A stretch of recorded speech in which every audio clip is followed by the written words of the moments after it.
We start tonight with the latest on the government shutdown and its impacts on SNAP food benefits, which millions of Americans rely on. And as of now, they are not getting those benefits this month. We're bringing you live team coverage with ABC 10's Nazi Javid and Gabriel Porras, as well as a live look at our nation's capital. The Trump administration now says it will partially fund the program after federal judges ordered to keep payments going. But it's not clear how or when. ABC 10's Nazi Javid is live in Sacramento as local leaders are calling for full funding with food insecurity growing. Yeah, Chris, Laura, I'm here at the Food Literacy Center where a press conference was held earlier today. And that's where I asked Congresswoman Doris Matsui what she's doing and not just saying to help Sacramento families stay fed. Just weeks before Thanksgiving, Congresswoman Doris Matsui says she's been making calls to urge the administration to fully fund the Supplemental Nutrition Assistance Program, or SNAP, a lifeline for about 90,000 people in her district alone. We called them. Of course, they're not there, right? Because they fired a lot of them.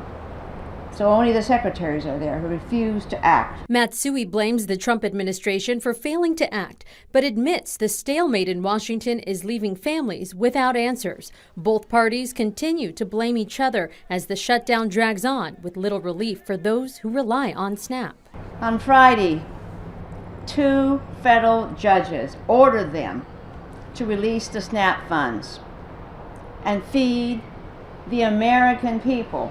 SNAP serves about 1 in 8 Americans, costing $8 billion a month nationally. The government says an emergency fund of $4.65 billion will cover only about half the normal benefits. The kids that we work with, 90% of them already do not have enough to eat at home. At the Food Literacy Center in Sacramento, staff say they're seeing firsthand how SNAP cuts affect families who are already struggling. The Sacramento nonprofit Alchemist Community Development Corporation tracks SNAP data and says the impact goes beyond households. $28.5 million come to Sacramento County every month through EBT, and you just can't make that up through canned food drives. We heard some really emotional stories about people that are impacted.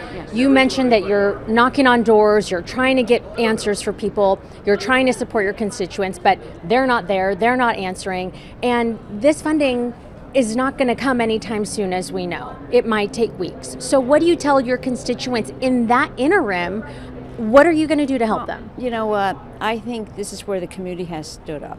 We're going to go and try to help them as much as possible. But we can't possibly do it all.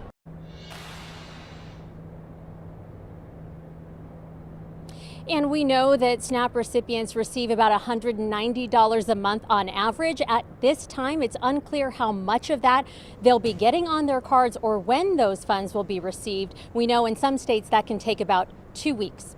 Live in Sacramento, Nazi Javid, ABC 10.